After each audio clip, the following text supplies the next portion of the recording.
मेरे प्रिय नौजवान साथियों, नमस्कार। स्टडी 91 पर आप सभी का बहुत बहुत स्वागत है। दोस्तों, आज हम बात करने वाले हैं जो हमारा सुप्रीम कोर्ट से संबंधित, जी हाँ दोस्तों, बातें हो रही थी, यह उसकी अगली कड़ी है। और अगली कड़ी में आज जो हम बात करेंगे उसमें, जी हाँ दोस्तों, जहाँ से पीछे हम लोग बात कर रहे थे कॉलेजियम सिस्टम में नहीं, और जाते जाते हमने आपको राष्ट्रीय न्यायिक नियुक्ति आयोग जो NJAC था उस पर चर्चा कर रहे थे, जो 2014 में आया था और 2015 में सुप्रीम कोर्ट द्वारा उसे निरस्त कर दिया जाता है। तो दोस्तों, हमने वहाँ पर आपको बोले थे कि मुझे कन्फर्म याद नहीं है 99वां संविधान संशोधन है या फिर कौन है। तो दोस्तों, आज हम उसी पर बात कर लेते हैं कि जो राष्ट्रीय न्यायिक नियुक्ति आयोग था वह 121वां संविधान संशोधन था। कौन सा? 121वां संविधान संशोधन, ठीक है, संविधान संशोधन 2014, ठीक है ना दोस्तों। क्या 2014? ये राष्ट्रीय न्यायिक नियुक्ति आयोग से संबंधित था। किससे?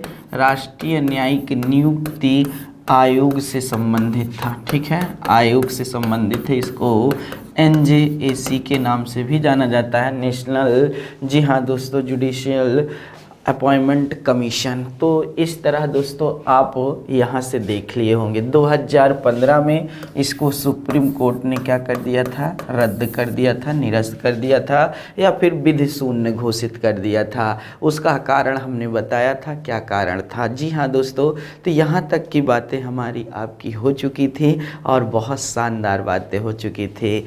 अब देखिए दोस्तों, एक बहुत महत्वपूर्ण पॉइंट है, हमने आपको बताया था शपथ को लेकर, नियुक्ति को लेकर। तो भारतीय संविधान के अनुच्छेद 124 की धारा 2 में हमने आपको बताया है कि राष्ट्रपति क्या करते हैं दोस्तों? इनको शपथ दिलाते हैं। क्या दिलाते हैं? पहले तो जान लीजिए, नियुक्ति करते हैं और नियुक्ति के साथ साथ क्या करते हैं दोस्तों? शपथ भी दिलाते हैं। क्या? शपथ दिलाते। राष्ट्रपति स्वयं शपथ दिला सकते हैं या फिर, जी हाँ दोस्तों, क्या है कि नहीं, ये किसी से दिलवा सकते हैं। अभी हुए हाल ही के एग्ज़ाम में ये प्रश्न आया हुआ है, इसलिए इसको नोट कर लीजिए, इसे हम बहुत जानना चाहते थे। जी हाँ दोस्तों, संविधान के प्रति, ठीक है, संविधान के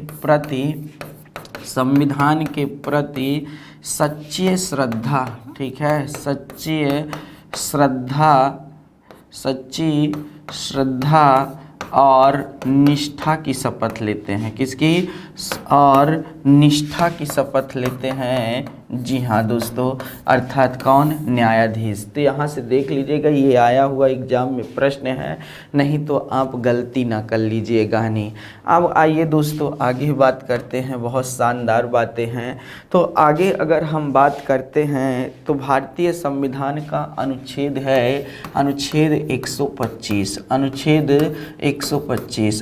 125 में क्या है दोस्तों? इनके वेतन का उल्लेख है। किसका? वेतन का उल्लेख है सुप्रीम कोर्ट के, ठीक है, सुप्रीम कोर्ट के मुख्य न्यायाधीश, ठीक है, मुख्य न्यायाधीश का वेतन जो है वह कितना है भैया? वेतन 2,80,000 रुपये है। कितना है? 2,80,000 रुपये प्रति माह है। क्या है दोस्तों? प्रति माह है, याद रखने वाली बात है। तो वहीं अन्य न्यायाधीशों का वेतन, अन्य न्यायाधीशों का वेतन, ठीक है, अन्य न्यायाधीशों का वेतन जो है वह कितना है दोस्तों? अन्य न्यायाधीशों का जो वेतन है वह आप कहानी 2,50,000 है, ठीक है। कितना है? 2,50,000 रुपये प्रति माह होता है, याद रखना। यह वेतन किस पर धारित होता है? संचित निधि पर धारित होता है, संचित निधि पर धारित होता है। संचित निधि का मतलब क्या होता है? संचित निधि का मतलब मतलब ये होता है दोस्तों कि जो यह वेतन मिल रही है इस पर जब कभी भी क्या हो सकता है, सदन पर बहस तो हो सकती है लेकिन मतदान नहीं हो सकता है। ये जानना आपके लिए ज़रूरी है। राष्ट्रपति हों, उपराष्ट्रपति हों, जी हाँ दोस्तों, कैग हों, ये न्यायाधीश हों, ये सब इनकी वेतन क्या है, संचित निधि पर ही धारित होती है। तो यहाँ से भी प्रश्न क्या है दोस्तों बनते हैं, इनको भी क्या करना चाहिए, हमारी अनुसार से तो अच्छे से नोट कर लेना चाहिए। आगे हमने आपको एक चीज़ और बताया था, कार्यकाल। कार्यकाल कहानी, जी हाँ दोस्तों, कार्यकाल का उल्लेख नहीं है, ठीक है। भारतीय संविधान में कार्यकाल का उल्लेख नहीं है। कार्यकाल का उल्लेख नहीं है कि मतलब ये कितने वर्ष तक अपने पद पर रहेंगे, लेकिन एक चीज़ जरूर निर्धारित है, वह क्या, वह है सेवानिवृत्त की आयु। वो क्या है दोस्तों, सेवानिवृत्त की आयु है। और सेवानिवृत्त की आयु जो रखी गई है वह सुप्रीम कोर्ट के लिए 65 वर्ष रखी गई है। जैसे ही 65 वर्ष पूरा होगा यह अपने पद से, जी हाँ दोस्तों, सेवानिवृत्त हो जाएंगे, जिसे हम रिटायर्ड बोलते हैं। जी हाँ दोस्तों, तो यहाँ से भी बातें आपको समझना है, ठीक है। तो ये बातें भी हो गई। अब दोस्तों जो मेन है, जहाँ से लगातार बहुत सारे प्रश्न आते हैं, अब उन पर चलते हैं। बहुत शानदार, ठीक है। निष्कासन प्रस्ताव, भारतीय संविधान का अनुच्छेद है 124 की धारा, जी हाँ दोस्तों, 4 व 5, ये बहुत महत्वपूर्ण है। 124 की धारा 4 व 5, इसमें क्या है दोस्तों, इसमें संसद के दोनों सदनों में क्या किया जा सकता है, न्यायाधीश को हटाने की जो प्रक्रिया से संबंधित निष्कासन प्रस्ताव है या हटाने की प्रक्रिया है उसका उल्लेख है। निष्कासन प्रस्ताव, ठीक है, निष्कासन प्रस्ताव को ही हटाने की प्रक्रिया कहा जाता है। क्या कहा जाता है, हटाने की प्रक्रिया कहा जाता है। अब ध्यान से सुनिए सारी कहानी, जो एक बहुत अच्छी कहानी बनती है, जो क्या है, एक बहुत अच्छी कहानी बनती है यहाँ पर। तो दोस्तों अगर हम निष्कासन प्रस्ताव से संबंधित बात करते हैं, क्या, निष्कासन प्रस्ताव से संबंधित अगर हम बात करते हैं तो देखिए दोस्तों, संसद के 2 सदन होते हैं। संसद के क्या होते हैं, संसद के 2 सदन होते हैं, 2 सदन होते हैं। ये चीज़ें तो आप अच्छी से जान गए हैं। अब ये संसद के जो 2 सदन हैं ना, इन दोनों सदनों में से किसी भी सदन में, इन दोनों सदनों में से किसी भी सदन में प्रस्ताव लाया जा सकता है। जी हाँ दोस्तों, लेकिन थोड़ा सा कंडीशन है। क्या है, अगर लोकसभा में लाया गया है तो पहले इसमें 100 सदस्यों की सहमति हो, और अगर राज्यसभा में लाया गया है तो फिर याद रखिएगा 50 सदस्यों की सहमति हो। कितने सदस्यों की, 50 सदस्यों की सहमति हो। इसको अच्छे से देख लीजिएगा दोस्तों, क्योंकि अगर ये याद हो जाएगा ना तो आपको हाई कोर्ट के मुख्य न्यायाधीश को हटाने की प्रक्रिया या न्यायाधीश को हटाने की प्रक्रिया, या फिर CAG में नियंत्रक महालेखा साहब जो हैं उनको हटाने की प्रक्रिया, सब एक ही है। तो आपको कई स्थानों पे क्या करेगा, मदद मिलेगा, कई स्थानों पे क्या हो जाएगी, मदद मिल जाएगी। तो इसको बहुत विशेष करके ध्यान दीजिएगा। तो संसद के दोनों सदनों में से किसी भी सदन में क्या है दोस्तों, हटाने संबंधी प्रस्ताव लाया जा सकता है, और जिस भी सदन में लाया जाएगा उसके लिए संख्या निर्धारित है कि पहले इतने कम से कम सदस्यों की क्या होनी चाहिए दोस्तों, सहमति होनी चाहिए। कम से कम इतने सदस्यों की सहमति होनी चाहिए।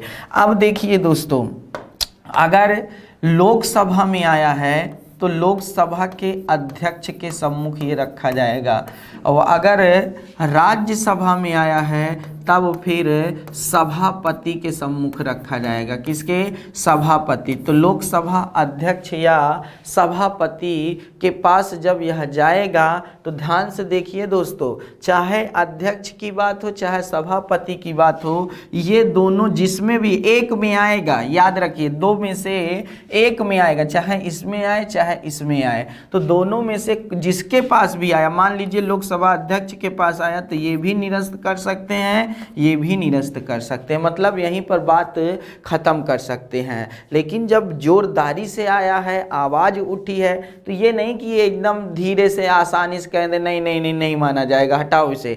ऐसा नहीं है दोस्त, इतने बड़े सांसद होकर के वो लोग पास करके लाए हैं सहमति दे करके, नहीं ऐसे ही होगा, सहमत किए हैं। तो दोस्तों याद रखिएगा, फिर क्या होता है, अध्यक्ष या सभापति जिसके पास भी आया है वह 3 सदस्यीय समिति का गठन करेगा। कितना?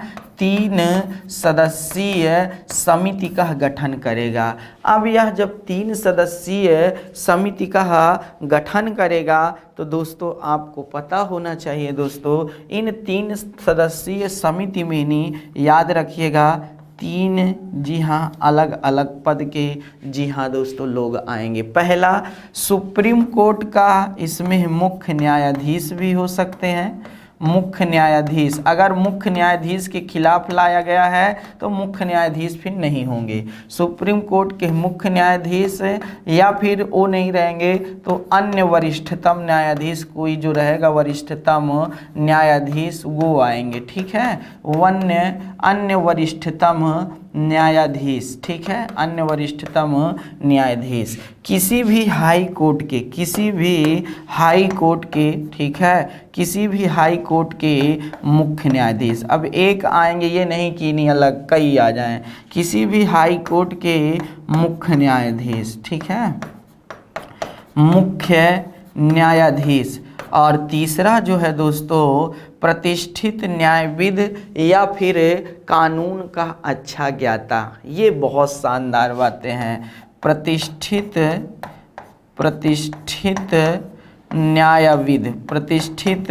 न्यायविद या फिर कानून का अच्छा ज्ञाता। ये 3 जब अच्छे ज्ञाता रहें कानून के, और ये किसकी नज़र में होने चाहिए दोस्तों, मतलब हाँ ऐसे नहीं कि चर्चित हों, लोग जाने कि हाँ अच्छे कानून के जानकार हैं, तब ये 3 सदस्यीय समिति का गठन होगा। और जब यह समिति अपना पूरा, जी हाँ, सर्च करेगी, और सर्च करने के बाद सही गलत का फैसला लेकर के नहीं क्या करेगी भैया, जिस भी सदन में आया है उस सदन के, याद रखिए अगर लोकसभा में आया है तो अध्यक्ष को, और राज्यसभा में आया है तो सभापति के सामने अपनी ही, जी हाँ दोस्तों, समिति द्वारा लिए गए निर्णय को सुनाएगी। ठीक है, जब यह निर्णय पहुंचेगा वहां पर, तो अब याद रखिएगा अगर यह गलत पाए गए, जिस भी न्यायाधीश के खिलाफ यह लाया गया है, जिस भी न्यायाधीश के खिलाफ यह निष्कासन प्रस्ताव लाया गया है, अगर वह गलत पाए जाते हैं, क्या वह गलत पाए जाते हैं, तब क्या होगा दोस्तों, उस सदन का जो अध्यक्ष होगा, अब कहेगा भैया, जिस सदन, मान लीजिए लोकसभा में आया है तो लोकसभा का अध्यक्ष कहेगा कि अब प्रस्ताव को पास किया जाए, अब प्रस्ताव को पास किया जाए। तो जब, याद रखिएगा दोनों, अगर लोकसभा का यहाँ से पास हो गया, ठीक है, लोकसभा से, तो लोकसभा में 2/3 सदस्यों के बहुमत से यह प्रस्ताव पारित होना चाहिए। लोकसभा के 2/3 बहुमत के सदस्यों से प्रस्ताव पारित होना चाहिए। पारित होने के बाद अब यह दूसरे सदन में जाएगा, दूसरे सदन में जाएगा, दूसरा सदन इसे खारिज भी कर सकता है, इस पर भाग भी नहीं ले सकता है, यहाँ तक कि दोस्तों उस पर किसी भी प्रकार का दबाव नहीं है। और अगर वह भाग नहीं लिया या फिर इस पर डायरेक्ट मना कर दिया, तो दोस्तों आपको हम बता दें, वहीं पर जितना भी सारी प्रक्रिया हुई है वह समाप्त हो जाएगी। जितनी भी सारी प्रक्रिया हुई है वह क्या हो जाएगी, समाप्त हो जाएगी। ठीक है, और अगर इसने, मान लीजिए लोकसभा से पास करवा रहे हैं, मान लीजिए अगर लोकसभा से पास होकर राज्यसभा के पास गया और राज्यसभा इसको स्वीकारती है कि नहीं, चलिए देखते हैं, प्रस्ताव रखते हैं, जो प्रस्ताव रखा गया, और अगर राज्यसभा भी दूसरा सदन भी क्या कर दे, अपने 2/3 बहुमत के सदस्यों से प्रस्ताव पारित कर दे, तो जी हाँ दोस्तों, राष्ट्रपति के कहने पर, न्याय न्यायाधीश को अपना पद छोड़ना पड़ेगा। लेकिन अंतिम निर्णय कौन देगा? राष्ट्रपति। मान लीजिए कभी एग्जाम में प्रश्न बन जाए, किसके कहने पर, याद रखिएगा, न्यायाधीश अपना पद त्यागता है, ठीक है, राष्ट्रपति के कहने पर, संसद के कहने पर, ठीक है ना दोस्तों, आपके उपराष्ट्रपति के कहने पर, राज्यपाल के कहने पर। तो दोस्तों आपको हम बता दें, वहां सिर्फ और सिर्फ एक ही आंसर होगा, वह है राष्ट्रपति। जी हाँ, राष्ट्रपति के कहने पर ही क्या होता है, कोई न्यायाधीश अपना पद छोड़ता है। दोस्तों क्या इस प्रक्रिया से आज तक कोई न्यायाधीश अर्थात हटे हैं? दोस्तों याद रखिएगा, यह महाभियोग जैसी ही प्रक्रिया है, लेकिन महाभियोग शब्द सिर्फ और सिर्फ राष्ट्रपति के लिए प्रयोग किया जाता है। बाकी महाभियोग जैसी यह प्रक्रिया है, शब्द महाभियोग यूज नहीं किया जाता है, ठीक है, ये याद रखिएगा। भले लिखा रहता है महाभियोग की प्रक्रिया, जी हाँ, लेकिन प्रश्न पूछ लिया जाए कि महाभियोग शब्द किसके लिए प्रयोग किया जाता है, तो वह सिर्फ और सिर्फ राष्ट्रपति के लिए प्रयोग किया जाता है और कहीं नहीं किया जाता है। तो दोस्तों इस तरह आपने ये सारी चीजें देखी, क्या ऐसा कभी हुआ है? जी हाँ दोस्तों, ऐसा होने वाला था लेकिन हो नहीं पाया। जी हाँ, हमारे यहाँ के एक न्यायाधीश हुआ करते थे बी रामास्वामी, ठीक है, कौन जी? बी रामास्वामी। इनका जो दौर था दोस्तों वह 1991 से 1993, जी हाँ दोस्तों, यह दौर रहा है। और इन्हीं के समय में क्या हुआ है दोस्तों, राज्यसभा से प्रस्ताव पारित हो गया। लेकिन जब यह लोकसभा में आया तो राजीव गांधी जी की सरकार नहीं थी दोस्तों, याद रखिएगा नहीं, वहाँ पर जो 1991 से 93 तक ये रहे हैं। तो कहने का मतलब लोकसभा में यह प्रस्ताव पारित हो ही नहीं पाया, तब दोस्तों वहीं पर रुक गया।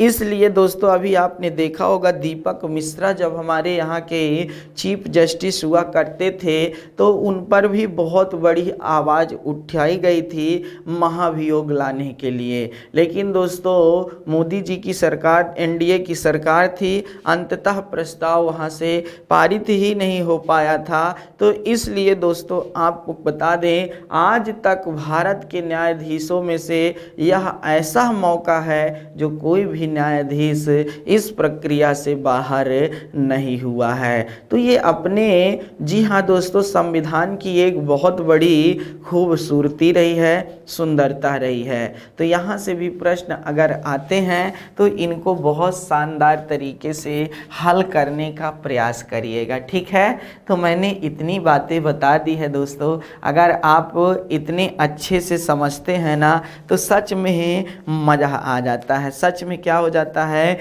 मज़ा आ जाता है, याद रखिएगा दोस्तों। तो इस तरह की बातें थीं, इनको जानना चाहिए। चलें आगे एक एक बात और करें। अब देखिए दोस्तों, अब हम लोग जो बात करने वाले हैं वह कुछ और, याद रखिए, जो प्रमुख अनुच्छेद हैं जहां से प्रश्न पूछे जाते हैं उन पर बात कर लेते हैं। अनुच्छेद 127, ठीक है, अनुच्छेद 127 याद रखिएगा, अनुच्छेद 127 क्या कहता है? अनुच्छेद 127 तो तदर्थ न्यायाधीशों के संबंध में है, तदर्थ न्यायाधीश। अब ये क्या होता है तदर्थ न्यायाधीश? पहली बार शब्द आ रहा है क्या लाइफ में? याद रखिएगा दोस्तों, तो बहुत महत्वपूर्ण है, यहाँ पर आपको पता होना चाहिए दोस्तों। जब क्या हो जाए, तदर्थ न्यायाधीश की नियुक्ति कब की जाती है थोड़ा समझिए। जब, याद रखिएगा नहीं, कि हमारे सुप्रीम कोर्ट में केसेस बढ़ जाएं। जी हाँ दोस्तों, मतलब कार्य ज़्यादा बढ़ जाए, और जब कार्य ज़्यादा बढ़ जाए ना, और जी हाँ न्यायाधीशों की संख्या कम नज़र आए और कार्य ज़्यादा हो जाए, तब दोस्तों सुप्रीम कोर्ट के जो मुख्य न्यायाधीश होंगे वह राष्ट्रपति से कहेंगे, राष्ट्रपति जी, ठीक है ना दोस्तों, किसी भी हाई कोर्ट के न्यायाधीश को सुप्रीम कोर्ट में, जी हाँ दोस्तों, कुछ समय के लिए नियुक्त कराइए, ठीक है, ताकि जी हाँ न्यायालय का कार्य सुगम अवस्था में चल सके। कहने का मतलब कोई समस्या ना आए। तब दोस्तों क्या होता है दोस्तों, याद रखिएगा, सुप्रीम कोर्ट के न्यायाधीश से राष्ट्रपति जी कहेंगे कि आप देखिए जितने भी हाई कोर्ट हैं, मान लीजिए 25 हाई कोर्ट हैं, 25 हाई कोर्ट में आप देखिए जिस भी न्यायालय में क्या हो दोस्तों, अर्थात केसेस कम हो, जिस भी न्यायालय में केसेस कम हो, वहाँ के न्यायाधीश से, मुख्य न्यायाधीश से आप पूछिए कि भैया क्या हम आपके हाई कोर्ट के किसी न्यायाधीश को कुछ समय के लिए सुप्रीम कोर्ट ले जा सकते हैं क्या? तो जी हाँ दोस्तों, वहाँ के न्यायाधीश से पूछेंगे, और अगर वहाँ के मुख्य न्यायाधीश ने, हाई कोर्ट के मुख्य न्यायाधीश ने कह दिया कि ठीक है सर आप ले जाइए और कुछ दिन अपना काम कराइए, कार्य पूरा हो जाए तो ले करके हमारे न्यायाधीश को आ जाइएगा, मतलब भेज दीजिएगा पुनः। तो कहने का मतलब ये होता है कि दोस्तों यह आवश्यकता पड़ने पर पद नियुक्त होता। बहुत सरल भाषा में बताया हूँ, इतना सरल भाषा अब हो नहीं सकती है। कहने का मतलब जबरदस्ती नहीं। पता चला इलाहाबाद हाई कोर्ट के किसी न्यायाधीश को नहीं सुप्रीम कोर्ट ने तदर्थ न्यायाधीश घोषित कर दिया, ठीक है, ले गए, अब वहां पर ले गए, पता चला यहाँ इलाहाबाद हाई कोर्ट में खुद ही इतने केसेस पेंडिंग में पड़े हैं कि जी हाँ दोस्तों सॉल्व ही नहीं हो पा रहे हैं, न्यायाधीशों की संख्या ऑलरेडी कम है। अब यहाँ से अगर लेकर के चले गए मान लीजिए, और मुख्य न्यायाधीश से पूछे भी नहीं, तो मुख्य न्यायाधीश आरोप लगा सकते हैं ना कि भैया सरकार क्या कर रही है, जबरदस्ती कार्य करा रही है। तो यहाँ पर हर चीज़ का क्या है, एक जी हाँ दोस्तों रास्ता है, उस रास्ते से अगर आप गुजरेंगे नहीं तो सच में नहीं। जैसे सफलता का क्या होता है, मिठास है। सफलता का मिठास तभी मज़ा आता है जब आप मेहनत करके दिन रात अपने सपनों को देख करके और उस रास्ते पर चल करके जब उस शिखर पर पहुंचते हैं ना, तो जो उस आनंद की अनुभूति होती है उसको आप अपने शब्दों से भी नहीं बयां कर पाएंगे, इतना मधुर होता है सक्सेस, याद रखिएगा। तो दोस्तों उस रास्ते पर चलिए, आप भी चलिए, ऐसा नहीं है, हम चाहते हैं सफलता के शिखर पर आप जरूर चढ़िए। और स्टडी 91 परिवार भी हमेशा यही चाहता है कि हमारे हर छात्र, हर छात्राएं जी हाँ दोस्तों शिखर पर पहुँचे और शिखर पर चढ़ करके नहीं भारतीय ध्वज को नहीं फहराएं। दोस्तों तो इस तरह आप तदर्थ न्यायाधीशों के बारे में समझा, तो याद रखिएगा। आइए, तदर्थ न्यायाधीशों की नियुक्ति कौन करता है? राष्ट्रपति करते हैं। कौन करते हैं? राष्ट्रपति कहते हैं। किसके कहने पर? तो सुप्रीम कोर्ट के मुख्य न्यायाधीश के कहने पर, मुख्य न्यायाधीश के कहने पर, याद रखिएगा। अब जब यह सुप्रीम कोर्ट का, याद रखिएगा, कुछ समय के लिए मुख्य न्यायाधीश के कहने पर पद पर नियुक्त हुआ है, तो दोस्तों याद रखिएगा नहीं, जो इसके वेतन भत्ते हैं, जो इसके वेतन भत्ते हैं, तो क्या यह कहीं लिखा है क्या कि वेतन भत्ते सुप्रीम कोर्ट के न्यायाधीश के बराबर ही मिलेगा? ऐसा जी नहीं लिखा है दोस्तों, याद रखिएगा नहीं। ये प्रश्न भी आपसे पूछा जा सकता है, ये प्रश्न भी क्या है, आपसे पूछा जा सकता है। लेकिन हम आपको बताना चाहते हैं, क्या बताना चाहते हैं दोस्तों, कि राष्ट्रपति का पद से अगर हटते हैं तो उपराष्ट्रपति जब आएंगे, तो जब उनके कार्यवाहन का, कार्यकाल का जो भी कार्य है उसका निर्वहन करेंगे, तो जो वेतन राष्ट्रपति राष्ट्रपति को मिलती है उसके बराबर ही मिलेगी। क्यों? क्योंकि उन्होंने उस पद के बराबर पद का आसीन किया है, याद रखिएगा नहीं। लेकिन यहाँ पर जो न्यायाधीश नियुक्त होंगे वह किसी अन्य न्यायाधीश के स्थान पर नहीं जा रहे हैं, याद रखिएगा। और जब अन्य न्यायाधीश के स्थान पर नहीं जा रहे हैं तो जो इसका वेतन है, भत्ता है, वह राष्ट्रपति द्वारा निर्धारित किया जाता है। किसके द्वारा निर्धारित किया जाता है? राष्ट्रपति के द्वारा निर्धारित किया जाएगा। बातें आपको समझ में आ गई होंगी। अब मैं जहां तक जानता हूं इससे सरल भाषा में कोई आपको, जी हाँ दोस्तों, ले जाकर गहराई में शायद ही समझाए। हर एक पार्ट्स को हमने ध्यान दिया है। चलिए दोस्तों आगे चलते हैं और अगला है अनुच्छेद 128।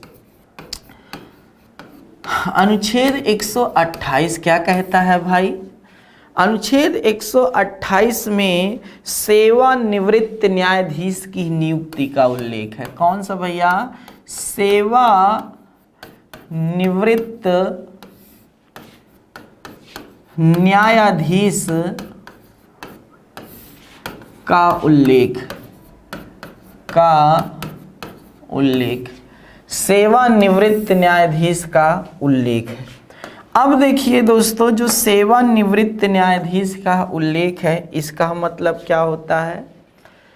हाँ, यहाँ लिख सकते थे सेवानिवृत्त न्यायाधीश की नियुक्ति से संबंधित उल्लेख है। थोड़ा यहाँ और एक शब्द लगा दीजिएगा, नियुक्ति से संबंधित उल्लेख, नियुक्ति से संबंधित उल्लेख। अब थोड़ा ज़्यादा अच्छा लग रहा है, जहाँ तक मैं जानता हूँ उल्लेख है थोड़ा सा, ठीक है, उल्लेख है। अब देखिए दोस्तों क्या होता है, आप जानते हैं कि सुप्रीम कोर्ट पूरे देश के लिए कार्य करती है। जी हाँ दोस्तों, तो सुप्रीम कोर्ट में बहुत सारे मामले पेंडिंग में पड़े हैं। आज आपको हम बता दें दोस्तों, 3 करोड़ से ज़्यादा मामले केसेस हैं। अब आप समझ सकते हो कि ये कितने केसेस हैं, 3 करोड़ से ज़्यादा। जी हाँ दोस्तों, मामले पेंडिंग में चल रहे हैं न्यायालयों में। अब देखिए, और न्यायाधीशों की संख्या क्या है? गिनी चुनी ही है।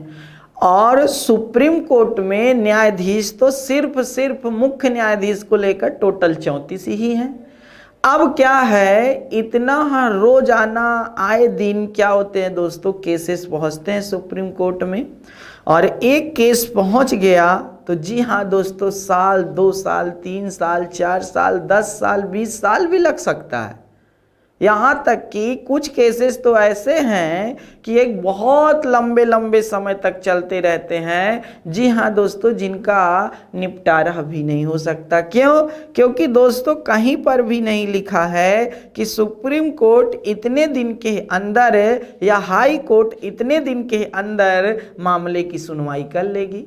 ये बातें अगर लिख जाए तब फिर क्या मज़ा आ जाए दोस्तों, केसेस तो यूं सॉल्व हो जाएं। तो कहने का मतलब, जब समय का बॉन्ड नहीं है और समय चलता रहता है दोस्तों, तब फिर समस्याएं तो आएंगी ही आएंगी।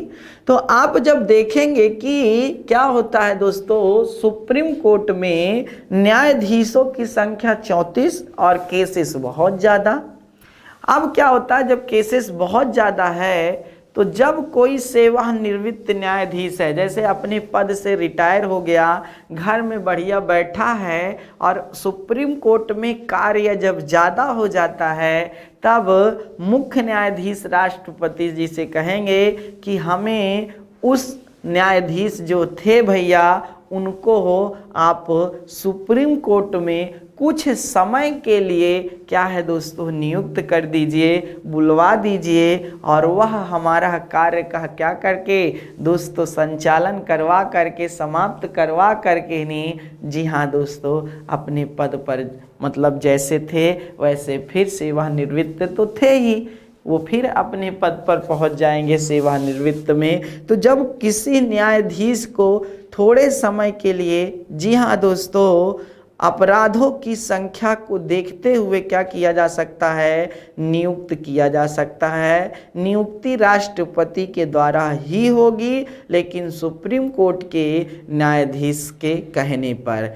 अब देखिए दोस्तों, जो सेवानिवृत्त न्यायाधीश है उससे भी परामर्श ली जाएगी। ये नहीं कि मान लीजिए वो काम करने की इच्छुक ही ना हो और जबरदस्ती कहिए नहीं आप आइए काम करिए, तो करेंगे क्या? कहीं नहीं करेंगे यार। ठीक है, तो कहने का मतलब ये है कि भैया राय जानना बहुत ज़रूरी है। तो यहाँ से ये बातें भी आपको समझ में आ गई होंगी, तो इसको भी नोट कर लिया जाए, बहुत महत्वपूर्ण है। अब दोस्तों चलते हैं सुप्रीम कोर्ट के कुछ कार्य एवं शक्तियों के बारे में भी देख लेते हैं। फिर अभी हम आपको सुप्रीम कोर्ट से संबंधित कुछ न्यायाधीशों के जो महत्वपूर्ण तथ्य हैं उन पर भी बातें करेंगे। ठीक है, उन पर भी बातें करना जरूरी ही पड़ेगा, क्योंकि बहुत शानदार बातें हैं। हाँ, सुप्रीम कोर्ट के सर्वोच्च न्यायालय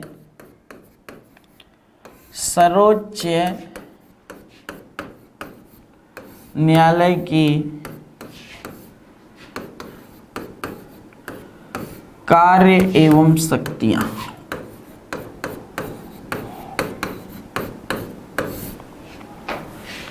सर्वोच्च न्यायालय के कार्य एवं शक्तियां।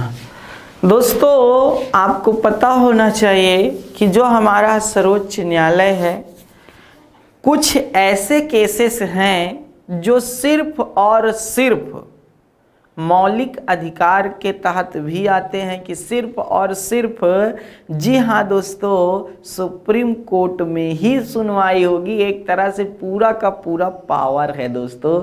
तो कहने का मतलब यहाँ से भी जानना चाहिए। तो देखते हैं कौन कौन सी हैं। तो नंबर 1 मूल अधिकारिता, सिर्फ सुप्रीम कोर्ट में होगा मूल अधिकारिता। ठीक है,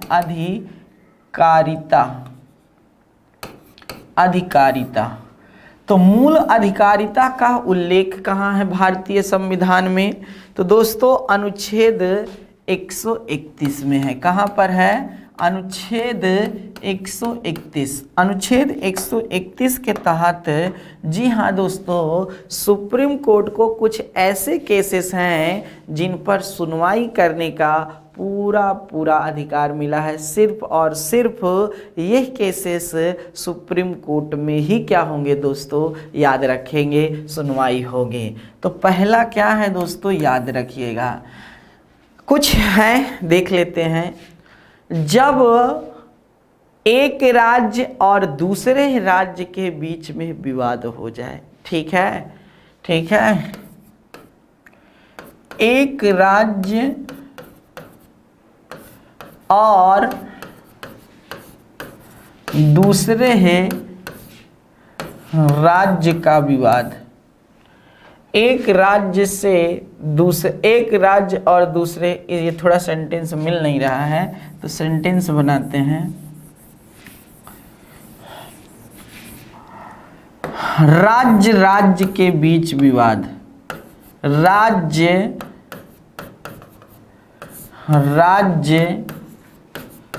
के बीच विवाद। अब देखिए दोस्तों, जैसे राज्य के बीच विवाद आपने बहुत सुना होगा। जी हाँ दोस्तों, बहुत सारे राज्यों के बीच में नहीं विवाद हैं। जी हाँ, तो जब कभी भी दो राज्यों के बीच में आपस में विवाद होगा तो इसकी सुनवाई सीधा सुप्रीम कोर्ट में होगी। इसकी सुनवाई कहाँ होगी? सीधे सुप्रीम कोर्ट में होगी। चलिए दोस्तों, दूसरा पॉइंट, राज्यों के बीच विवाद, राज्यों एवं राज्य के बीच विवाद, राज्य के बीच विवाद। इसका मतलब क्या हुआ? सर आप बता रहे हैं राज्य के बीच विवाद, तो हमने कहा सिर्फ दो राज्य हों, ठीक है, एक तरफ उत्तर प्रदेश दूसरी तरफ बिहार, ये बात हुई ना तो राज्य। लेकिन अब यहाँ क्या है, एक तरफ एक राज्य है दूसरी तरफ कई राज्य हैं, उस पर विवाद। तो ऐसे भी केसेस तो हैं, बहुत सारे हैं, ठीक है ना दोस्तों। जब कोई राज्य मान लीजिए विस्तारवादी नीति का पालन कर दे, सीमा बढ़ाना चालू कर दे, ठीक है ना दोस्तों, तो वहां पर तो विवाद उत्पन्न हो ही सकता है, और विवाद तो बिल्कुल जाहिर सी बात है होना उचित दिख रहा है। तो दोस्तों इस तरह के केसेस भी क्या होते हैं, सिर्फ और सिर्फ सुप्रीम कोर्ट में ही सुलझाए जाते हैं। तीसरा, एक तरफ राज्य हो, राज्य और संघ के बीच विवाद, मतलब केंद्र के बीच विवाद, एक तरफ राज्य है दूसरी तरफ केंद्र है, तो इस तरह के विवाद भी देखे गए हैं। बहुत सारे विवाद हैं राज्य और केंद्र के बीच, अनगिनत हैं, यहां से भी देख लीजिए। और चौथा, एक तरफ कई राज्य हों, ठीक है, कई राज्य हों, और दूसरी तरफ सिर्फ और सिर्फ केंद्र हो। तो कहने का मतलब इस तरह के विवाद भी सिर्फ कहाँ सुलझाए जाते हैं, सर्वोच्च न्यायालय में ही सुलझाए जाते हैं ना दोस्त, याद करिए। तो यहाँ से भी है, तो ये मूल अधिकारिता में आता है, एक मौलिक में भी आता है, या दोस्तों मूल में ही। जैसे अनुच्छेद 71, अनुच्छेद 71 आपने सुना है क्या, तो हमने आपको पढ़ाया है। क्या पढ़ाया है दोस्तों, कि अगर किसी भी प्रकार, अनुच्छेद 71 में साफ साफ लिखा हुआ है कि अगर सुप्रीम कोर्ट के, याद रखने वाली बात है, राष्ट्रपति और उपराष्ट्रपति, अनुच्छेद 71 के तहत क्या बातें हैं, अनुच्छेद 71 में लिखा है राष्ट्रपति और उपराष्ट्रपति से संबंधित अगर कोई चुनावी विवाद होता है तो दोस्तों याद रखिएगा उसकी सुनवाई सिर्फ और सिर्फ सुप्रीम कोर्ट में ही होगी मेरे दोस्त। तो यहाँ से भी बातें तो समझ में आती है ना, बिल्कुल सही बात है यार, एकदम सही बात है। तो इस तरह आप यहाँ से भी देख सकते हैं, ठीक है, यहाँ से भी देख सकते हैं। तो अनुच्छेद 71 में यह बात कही गई है, जी हाँ। तो याद रखिएगा, राष्ट्रपति और उपराष्ट्रपति के चुनावी संबंधी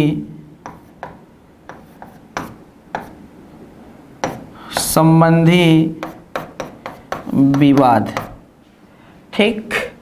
तो इसकी भी सुनवाई कहाँ होगी दोस्तों, सर्वोच्च न्यायालय में ही होगी, ठीक है। चलिए आगे बात करेंगे दोस्तों, आपको रिट संबंधी अधिकार, ठीक है। दूसरा है याचिका संबंधी अधिकार। सुप्रीम कोर्ट के पास है ना, ये पावर भी है, याद करिएगा, याचिका संबंधी अधिकार। अब देखिए दोस्तों, याचिका संबंधी अधिकार का मतलब क्या हुआ, तो याचिका को इंग्लिश में रिट्स कहते हैं। क्या कहते हैं, रिट्स कहते हैं। तो रिट्स संबंधी भी क्या है दोस्तों, अधिकार हैं, यहाँ से जानने के लिए जरूरी बात है। देखिए थोड़ा सा हम इस पर बात करते हैं, क्या जरूरी है दोस्तों, याद रखिएगा। नहीं, यहाँ पर ये जरूरी है कि आप जानते हैं, हमने आपको जब मौलिक अधिकार पढ़ा रहे थे तो एक अनुच्छेद था, अनुच्छेद 32, ठीक है। अनुच्छेद 32 जो संवैधानिक उपचारों के अधिकार से संबंधित है, इसी अनुच्छेद में इस बात का उल्लेख था क्या, कि दोस्तों जब मौलिक अधिकार का किसी प्रकार से कोई हनन करता है तो दोस्तों याद रखें, कोई हनन का मतलब क्या आता है, कोई व्यक्ति भी कर सकता है, याद रखिएगा दोस्तों, कोई राज्य भी कर सकता है, कोई मतलब देश भी कर सकता है, मतलब केंद्र में बैठी सरकार भी कर सकती है, राज्य में बैठी। तो कहने का मतलब जब किसी प्रकार से कोई क्या करता है दोस्तों, मौलिक अधिकार का हनन करता है, तो अनुच्छेद 32 के तहत, जी हाँ दोस्तों, सुप्रीम कोर्ट का हो या सर्वोच्च न्यायालय का हो या प्रधान न्यायालय का हो, सुप्रीम कोर्ट क्या कर सकती है दोस्तों, 5 प्रकार की रिट जारी कर सकती है, 5 प्रकार की याचिकाएं जारी कर सकती है। जी हाँ, बिल्कुल कर सकती है। और ये 5 प्रकार की याचिकाएं कौन कौन सी थीं, तो हमने आपको बताया था। क्या बताया था? बंदी प्रत्यक्षीकरण, ठीक है, बंदी प्रत्यक्षीकरण याद रखिएगा। दूसरा कौन था दोस्तों? परमादेश, ठीक है। तीसरा कौन था? प्रतिषेध, प्रतिषेध। चौथा कौन था? उत्प्रेषण, उत्प्रेषण। और 5वां कौन था? अधिकार परीक्षा।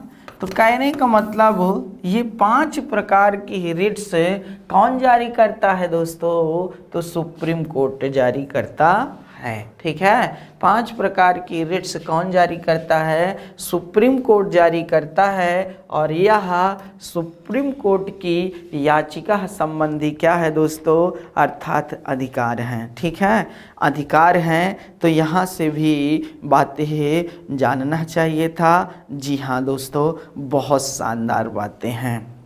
अब देखिए दोस्तों, आगे बात करते हैं और आगे की बातें भी बहुत महत्वपूर्ण हैं। क्या महत्वपूर्ण हैं कि दोस्तों आपने देखा होगा, एक नाम सुना होगा, अपीलीय, जी हाँ दोस्तों, अधिकार, ठीक है, जिसे अभिलेखीय अधिकार भी कहा जाता है। क्या कहा जाता है? अभिलेखीय। इसको नोट कर लिए होंगे जी, मैं आशा करता हूं कि आप नोट कर लेते होंगे हर एक शब्द। दोस्तों आप अगर नोट नहीं करेंगे तो सच में आप अपने साथ तब धोखा कर रहे हैं। आप अपने साथ क्या कर रहे हैं? धोखा कर रहे हैं। ये जानना चाहिए दोस्तों, याद रखिएगा। नहीं, अब देखिए दोस्तों, आगे चलते हैं। हमने बताया अपीलीय अधिकार। अपीलीय अधिकार क्या होता है? जैसे क्या होता है, कोई केसेस चल रहा है, लिख दें आगे। तो अपीलीय अधिकार में चलिए ठीक है, एक है अभिलेखीय अधिकार। कौन सा? अभिलेखीय, ठीक है, अधिकार। अभिलेखीय अधिकार का मतलब क्या होता है दोस्तों? याद रखिए, जैसे क्या होता है, सुप्रीम कोर्ट, जी हाँ दोस्तों, सबसे बड़ी न्यायालय होती है। जी हाँ, तो जो सुप्रीम कोर्ट कहेगी, निर्णय देगी, वही अन्य न्यायालय मानेंगे। एकदम सही बात है यार। तो कहने का मतलब जब कोई, जी हाँ दोस्तों, निर्णय सुप्रीम कोर्ट के द्वारा सुनाया जाता है, तो सुप्रीम कोर्ट सहित अन्य न्यायालय उस निर्णय को, जिस निर्णय के तहत सुप्रीम कोर्ट ने निर्णय सुनाया है, जिस केस के खिलाफ हो, उसको सुरक्षित रख लेते हैं। और उसी आधार पर आने वाले, जी हाँ दोस्तों, जो उस तरह के केसेस हैं, उस पर, उसी आधार पर निर्णय सुनाया जाता है। तो जो ये सुरक्षित रखा जा रहा है ना निर्णय को, इसी को बोला जाता है, जी हाँ दोस्तों, अपीलीय न्यायालय, अभिलेखीय अधिकार। क्या? अभिलेखीय अधिकार। चलिए दोस्तों लिख लीजिए, सुप्रीम कोर्ट द्वारा सुनाए गए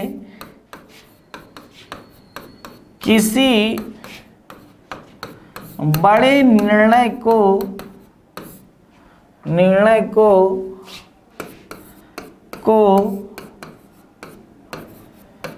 निचली न्यायालय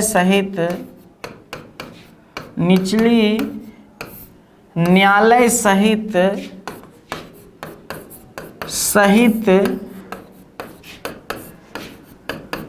अन्य न्यायालय इसे सुरक्षित रख लेते हैं। सुप्रीम कोर्ट द्वारा सुनाए गए किसी बड़े निर्णय को निचली न्यायालय सहित अन्य न्यायालय, यहाँ तक कि सुप्रीम कोर्ट स्वयं भी, जी हाँ दोस्तों, इसे सुरक्षित रख लेते हैं और फिर इसी के अनुसार निर्णय देते हैं। ठीक है। साथ ही हम आपको बता दें, सुप्रीम कोर्ट अगर कोई निर्णय दे दिया, ठीक है, और अगर वह निर्णय का समीक्षा किया, कहीं गलती पाई, तो अपने निर्णयों को भी स्वयं सुप्रीम कोर्ट बदल सकती है। ठीक है ना दोस्तों, यह भी अधिकार उसके पास है। अपने ही द्वारा दिए गए निर्णय को सुप्रीम कोर्ट क्या कर सकती है, बदल सकती है। तो दोस्तों, मेरी एक छोटी सी बात मेरे दिमाग में अभी देखो ये सब चलता रहता है, मैं क्या करूं। जब आप ही बताओ, ठीक है, किसी को आपने कह दिया नहीं गलत है, ठीक है, और फिर उसी को कह रहे हो नहीं ये सही है, तब ये क्या है, आप ही बताइए। तब एक आम इंसान है जो किसी को कहता है नहीं तुम चोर हो, और बाद में जब लड़ाई होती तो नहीं कहता है तुम सही हो, तो वह झूठा कैसा। बात समझ में आ रही है। लेकिन दोस्त याद रखिएगा, गलतियों को सुधारना सबसे जरूरी होता है, ये जानिए आप लोग। जो अपनी गलतियों पर सुधार करते हैं वही तो महान कहलाते हैं। अगर तुमने किसी को, खुदा न खास्ता आपने या मैंने किसी को ऐसा बोल दिया और नहीं, मुझे लगा कि नहीं नहीं गलत है, ठीक है, तो मैं कहूँगा भाई माफ़ी चाहता हूँ, आप बहुत सही हो। तो कहने का मतलब ये हुआ कि दोस्तों ऐसा हो सकता है। क्यों? क्योंकि आपने देखा होगा बेरूवरीवाद मामला 1960 के मामले में सुप्रीम कोर्ट ने कहा कि प्रस्तावना क्या है, संविधान का अभिन्न अंग नहीं है, तो नहीं रहना चाहिए था। फिर आपने केशवानंद भारती बनाम केरल राज्य 1973 के मामले में क्यों कहा कि प्रस्तावना संविधान का अभिन्न अंग है। तो दोस्तों कहीं ना कहीं ये बातें समझ में आ रही हैं होंगी कि मैं क्या कहना चाहता हूँ। ठीक है दोस्तों, तो इस तरह दोस्तों यह था अभिलेखीय अधिकार।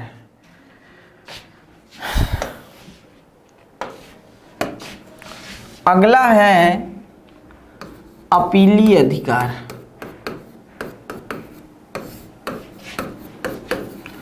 अपीलीय अधिकार क्या है? अपीलीय अधिकार की अगर बात हम करें तो सुप्रीम कोर्ट अंतिम अपीलीय अधिकार होता है। सुप्रीम कोर्ट क्या होता है दोस्तों? अंतिम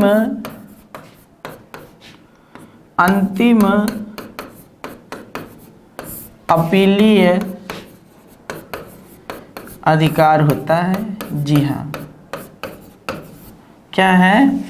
सुप्रीम कोर्ट अंतिम अपीलीय अधिकार होता है। ठीक है, अब देखिए दोस्तों, सुप्रीम कोर्ट अंतिम अपीलीय अधिकार है, एकदम सही बात है। जैसे क्या होता है, हमारे यहाँ नीचे से ऊपर ऐसे कड़ी जुड़ी हुई है। ठीक है, यहाँ पर डिस्ट्रिक्ट कोर्ट बैठी है, क्या डिस्ट्रिक्ट कोर्ट बैठी है, लोअर कोर्ट बैठी है, इसके ऊपर हाई कोर्ट बैठी है और इसके ऊपर सुप्रीम कोर्ट बैठी है। ठीक है, जब कोई मामला क्या होता है दोस्तों, लोअर कोर्ट नहीं संभाल पाती है तो पहुंचता है कहाँ? सुप्रीम हाई कोर्ट में। और हाई कोर्ट से जब कोई मामला क्या होता है दोस्तों, आ जाता है तो कहाँ जाता है? अर्थात हाई कोर्ट ने निर्णय सुनाया, हम इसके निर्णय से संतुष्ट नहीं हैं, तो हम अंतिम अपीली अधिकार, अर्थात भैया क्या है कि एक बात बता दें आपको कि हम सुप्रीम कोर्ट में अपील कर सकते हैं। क्या कर सकते हैं? सुप्रीम कोर्ट में अपील कर सकते हैं। तो इसीलिए क्या है, सुप्रीम कोर्ट हमारा अंतिम अपीलीय न्यायालय होता है। क्या होता है? अंतिम अपीलीय न्यायालय होता है। तो यहाँ से भी बातें आप समझ सकते हैं ना, यहाँ से भी बातें क्या कर सकते हैं, आप समझ सकते हैं। तो इस तरह के जी हाँ दोस्तों केसेस भी बहुत ज़्यादा आते रहते हैं। आप अच्छी तरह से जानते हैं कि बहुत यह चर्चा का विषय रहता है जी हाँ निर्णयों को लेकर के कई बार। तो यहाँ से भी बातें आप समझ सकते। तो ये कुछ महत्वपूर्ण जो है दोस्तों अधिकार थे सुप्रीम कोर्ट के, जो बाकी बहुत सारे हैं जी हाँ दोस्तों यहाँ से नहीं जान सकते हैं, याद रखिएगा दोस्तों। और अभी आपने देखा होगा जब हमारे मुख्य न्यायाधीश 46वें रंजन गोगोई जी होते थे, तो दोस्तों उन्हों के समय में जी हाँ दोस्तों सुप्रीम कोर्ट को भी आरटीआई के दायरे में लाया गया। ये बहुत बड़ा निर्णय था, याद रखिएगा यहाँ से भी। और अभी दोस्तों मैं अभी बता दूं जी हाँ दोस्तों क्या है, एक करंट का मुद्दा आया है भारतीय संविधान का 127वां, ठीक है, संविधान संशोधन विधेयक सदन में रखा जा चुका है, जो अन्य पिछड़ा वर्ग से संबंधित है, ठीक है ना दोस्तों। तो अन्य पिछड़ा वर्ग से संबंधित भारतीय संविधान का अनुच्छेद क्या है दोस्तों, आने वाले दिनों में जो 127वां संविधान संशोधन विधेयक है वह बहुत गजब का आने वाला है दोस्तों, याद रखिएगा नहीं। तो यहाँ से भी बातें आप समझ सकते हैं। ये करंट का मुद्दा था जो मैंने आपको बताया, ठीक है दोस्तों। चलिए आगे बात करते हैं थोड़ा सा नहीं कुछ और महत्वपूर्ण बातों पर।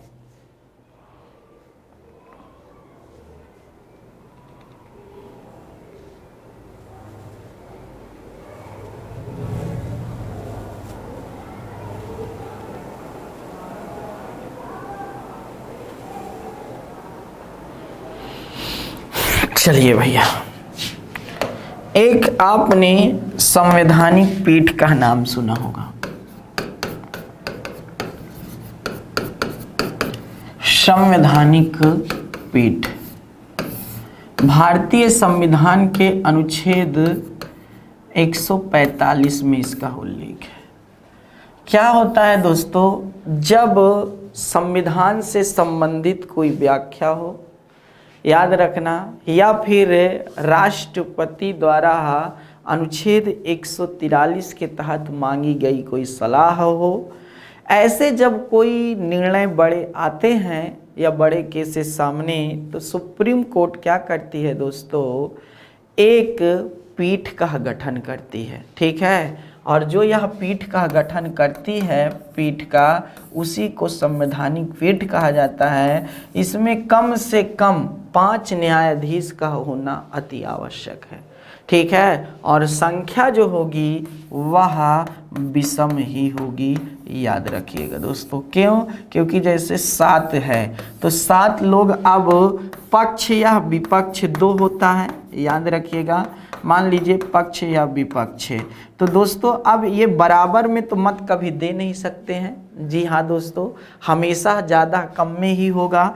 इसीलिए ताकि जैसे 4 लोग इधर दिए 3 लोग इधर दिए तो ये पास, अब अगर 3 लोग इधर दिए 4 लोग इधर दिए तो ये फेल, ठीक है। कितना गजब का है ना। तो इसीलिए दोस्तों क्या होता है, यह आपको समझना चाहिए था कि यहाँ से पीठ का गठन होता है। क्या होता है?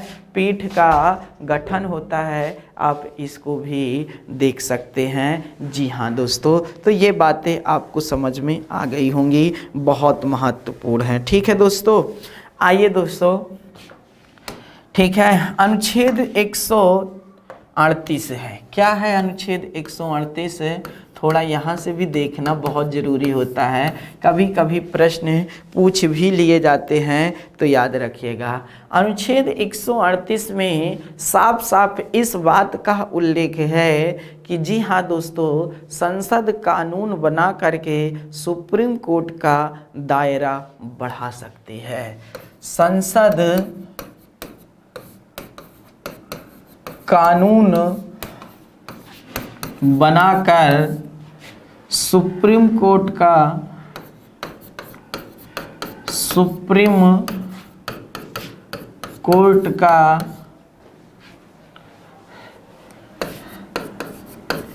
दायरा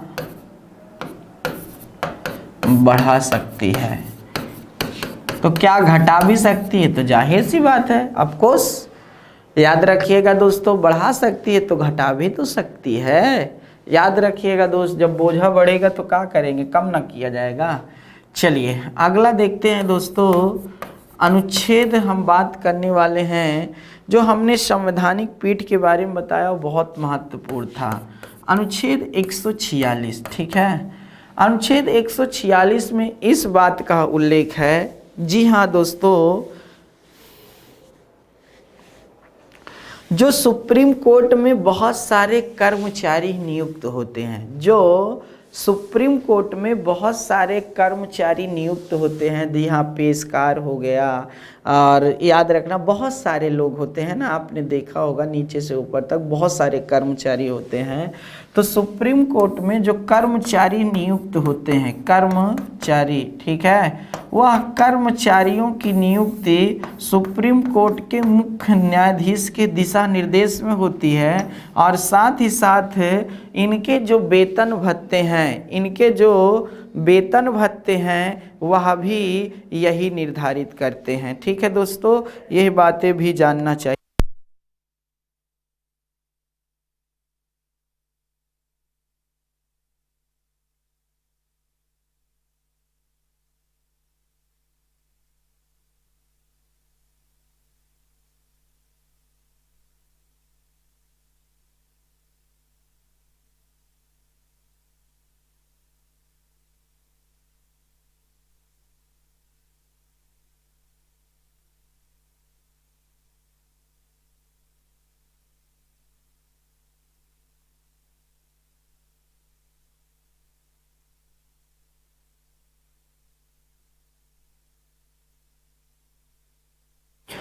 तो दोस्तों थोड़ा इमरजेंसी कॉल आ गया था, माफ़ी चाहता हूँ, ऑफिस का कॉल आया था।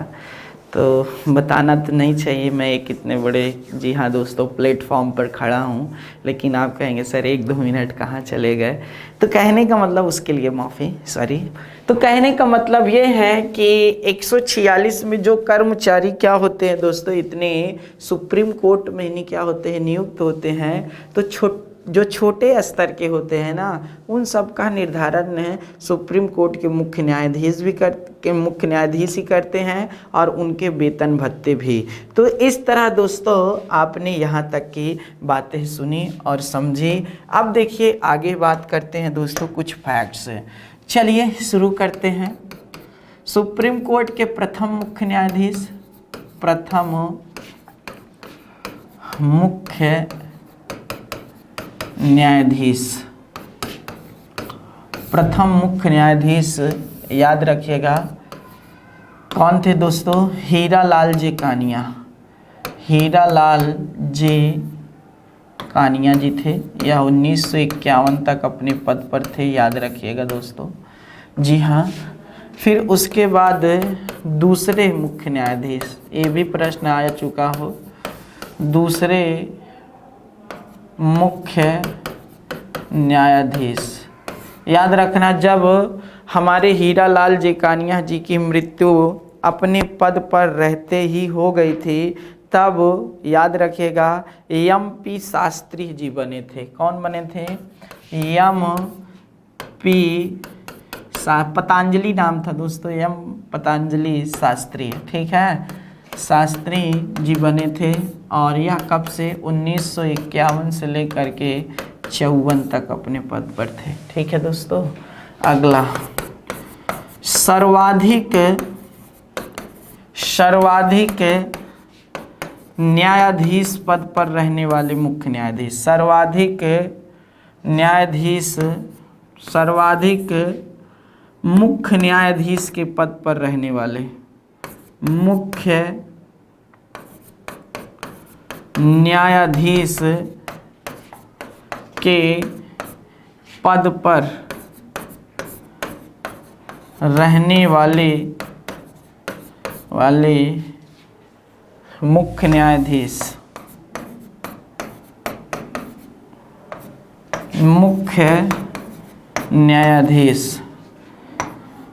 YV चंद्रचूड़ 1978 से लेकर के 1985 तक 7 वर्ष 139 दिन अपने कार्य पद पर रहे। ठीक है, 7 वर्ष 139 दिन तनिक नहीं होता भाई मेरे, याद रखना। YB चंद्रचूड़। और अगर पूछ ले किस नंबर के थे तो 16वें नंबर के। ठीक है, सबसे कम दिनों तक मुख्य न्यायाधीश, सबसे कम दिनों तक मुख्य न्यायाधीश कौन है भैया? मुख्य न्यायाधीश कौन हैं?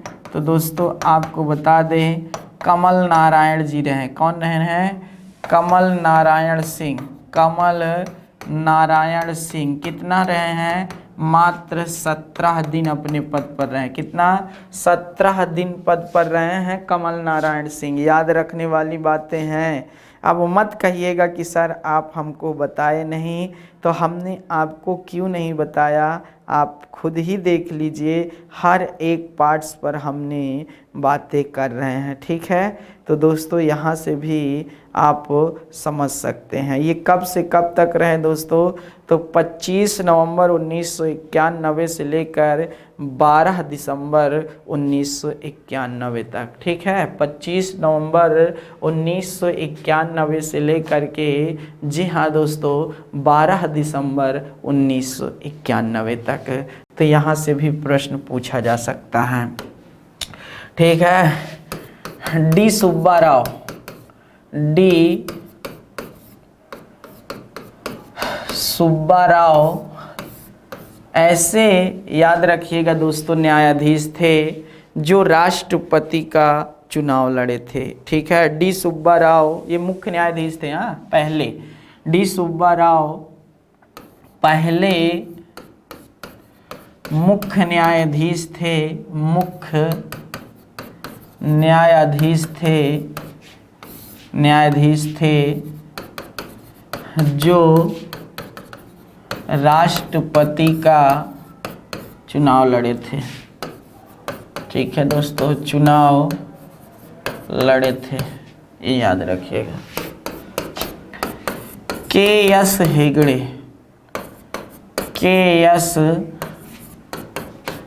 हेगड़े, जी हाँ दोस्तों, एकमात्र, जी हाँ एकमात्र न्यायाधीश, ये न्यायाधीश थे, मुख्य न्यायाधीश नहीं बने थे, न्यायाधीश थे जो, जी हाँ दोस्तों, सांसद भी बने। कहाँ के बने? राज्यसभा के। फिर सुप्रीम कोर्ट के न्यायाधीश भी बने। उसके बाद याद रखिएगा नी, लोकसभा के अध्यक्ष भी बने। लोकसभा के अध्यक्ष भी बने। मतलब क्या था दोस्तों, ध्यान से समझिए। के.एस. हेगड़े आपको पता होना चाहिए, बहुत बड़े वकील हुआ करते थे। ठीक है, यह राज्यसभा की सांसदी प्राप्त की। राज्यसभा सांसदी कर रहे थे, इधर वकीली कर रहे थे। दोस्तों सांसदी कार्यकाल पूरा हुआ, वकीली कोटे से ये क्या हुए? न्यायाधीश बने। कहाँ? सुप्रीम कोर्ट के। अब क्या होता है, सुप्रीम कोर्ट के जब न्यायाधीश बनते हैं तो 1973 ईस्वी में इंदिरा गांधी जी ने, आपको देखा होगा, 3 वरिष्ठतम न्यायाधीश को छोड़कर चौथे नंबर के न्यायाधीश को ने क्या बनाया दोस्तों? मुख्य न्यायाधीश। तो ये 3 न्यायाधीश क्या किए? अपने पद से इस्तीफा देते। उसमें से के.एस. हेगड़े भी थे। जब वहाँ से इस्तीफा देकर आते तो कहा अब हम सरकार को दिखाएंगे। अंततः लोकसभा का चुनाव लड़ते हैं और जीत जाते हैं, और उसके बाद लोकसभा के अध्यक्ष भी बनते हैं। याद रखिएगा। जी हाँ, अगला है पी सदाशिवम। पी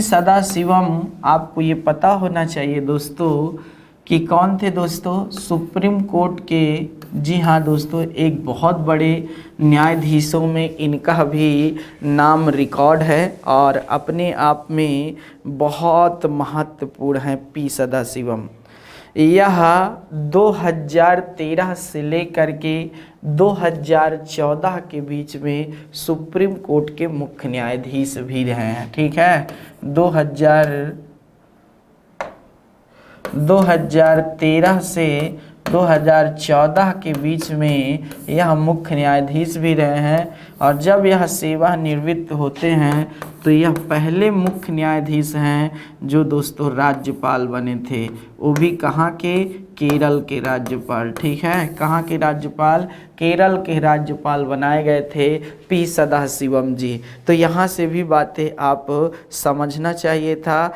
जानना चाहिए था। अभी हाल ही में आपको ये बता दे, रंजन गोगोई जी को क्या है, अभी हाल ही में रंजन गोगोई जी को राज्यसभा का, जी हाँ दोस्तों, क्या बनाया गया है, सांसद बनाया गया है। और रंजन गोगोई जी का, जी हाँ दोस्तों, बहुत महत्वपूर्ण रोल है अपने आप में। आप जानते होंगे दोस्तों, जब हमारे देश के नहीं क्या हुए थे, दीपक मिश्रा जी अपने पद से रिटायर हुए थे। 45वें नंबर पर थे कौन, दीपक मिश्रा। ठीक है, फिर उसके बाद 46वें नंबर पर रंजन गोगोई जी ने पद आसीन किए थे। फिर उसके बाद 47वें नंबर पर आपके कौन आए थे, शरद अरविंद बोबड़े आए थे। ठीक है, S.A. बोबड़े आए थे। और 48वें नंबर पर आपके आए हैं, जी हाँ दोस्तों, N.V. रमना। ठीक है, N.V. रमना आए हुए हैं। तो जो रंजन गोगोई जी थे ना, इनका जो कार्यकाल था आपने देखा होगा 3 अक्टूबर 2018 से, जी हाँ दोस्तों, 17 नवंबर 2019 तक। 3 अक्टूबर 2017 से, ठीक है, 17 नवंबर 2019 तक यह अपने पद पर रहे हैं। राम अयोध्या मंदिर विवाद, जी हाँ दोस्तों, इन्हीं के समय में, RTI इन्हीं के समय सुप्रीम कोर्ट में आया। तो इस तरह दोस्तों याद रखिएगा, ये बहुत बड़ा पार्ट था सुप्रीम कोर्ट से संबंधित, जहाँ से हमने एक एक समस्त चर्चाएं आपकी कर दी है। अब दोस्तों इसको आप अच्छे से देख सकते हैं। तो आज यहीं पर दीजिए इजाज़त। बहुत बहुत धन्यवाद। जय हिंद।